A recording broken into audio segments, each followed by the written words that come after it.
Welcome back, brothers and sisters. I am Braden. This is Langley Outdoors Academy, and thank you for stopping by. All right, today's content, we're going to talk all about the instances that are occurring in our country in greater frequency than honestly anyone would like to see them, and what can actually be done on the red flag situation that the Democrats, Biden, and the left are pushing forward. It's very important, guys, that we touch on these things because this is how we make the argument for the Second Amendment to people who don't understand it. You and I completely understand it is a right that is written in the Constitution. It's something for us, the people, and it is ours, that you're not taking that away. But there are other people who don't have that same education. So this is how we communicate with them and reach out to them and bring them into the fold, okay? The red flag laws. And by the way, this is a really good video to send to somebody who doesn't fully understand, or just to share or thumbs up, because this is a message that I personally think needs to get out. Leave the comments field below, whatever you think. But the red flag laws. Now, red flag laws, if you're not familiar with them, basically it enables an individual to call the police or file a court, I can't remember what it's called, court brief or some sort of court action. And basically they say, hey, this person's not fit to have firearms. It can be a spurned lover, it can be a mother, it can be a father, a brother, it can be anybody that's close to this individual. It's basically like an early warning system, in which case the police will go in and seize the firearms, and then they have to get them back. They basically have to violate their rights and then get them back once they prove that they're not a threat, okay? In the scenario specifically, Colorado and Indianapolis, okay? The one thread in these points, in these terrible tragedies, the FBI knew about both of these people through individuals in their families calling the police and saying this is not a good situation. In Colorado, the sister-in-law said he's playing with guns and he's kind of got a short fuse and this isn't a good thing. Police were involved, they knew about it, they interviewed everything. FBI knew about it. Indianapolis, the suspect's mother called and said he might do suicide by cop. It's in the quote. Okay, everything's in the description box below for your review.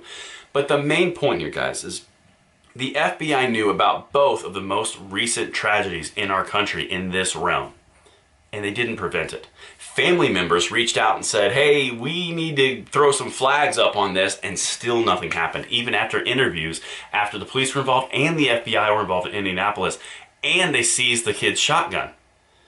They took a firearm and he still found a way to get another weapon to do what he was going to do. The whole point is the red flag law system and ideal does not work the way that they're advocating that it does. You've got it already in law in a lot of liberal leading states, but overall on a federal level, it's not working, and this is proving that point. Now, the thing that really bothers me a lot about this, you guys know from our relationship in the past like 5 months, I do not like when people put forward conflicting arguments for individual reasoning, okay? So, for example, the Democrats, on one hand, they will say, police, it's a racist, systemically racist institution and we should defund it and it's gone and it's bad. And then on the other hand, they say the Second Amendment is a danger to us as a people and we're a blight on the world and we're just embarrassing, so we need to curtail the Second Amendment. And how we're going to do that is we're going to increase background checks and we're going to increase FBI presence and funding, and we're going to increase police presence to take care of this problem with the new laws. Defund, give more money, they're bad, they're good. These things don't make sense, guys, and this is the really important part. It is all about us framing these conversations to other people who don't spend as much time in this as we do, because we can bring them into the fold.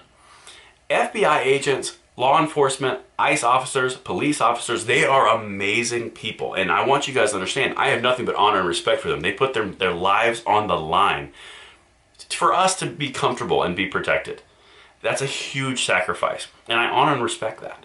But that does not make them infallible. It does not mean that they cannot make mistakes, because they can, and they're humans. But the fact is, the red flag laws that are relying on individuals are not going to do what they're advertising they're going to do on the left, because we've got 2 cases here where it failed abruptly.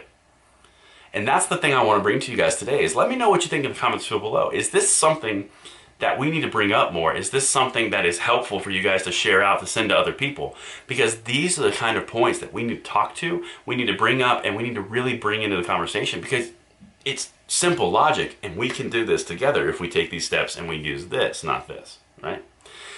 But until tomorrow, I'm Braden. See you later.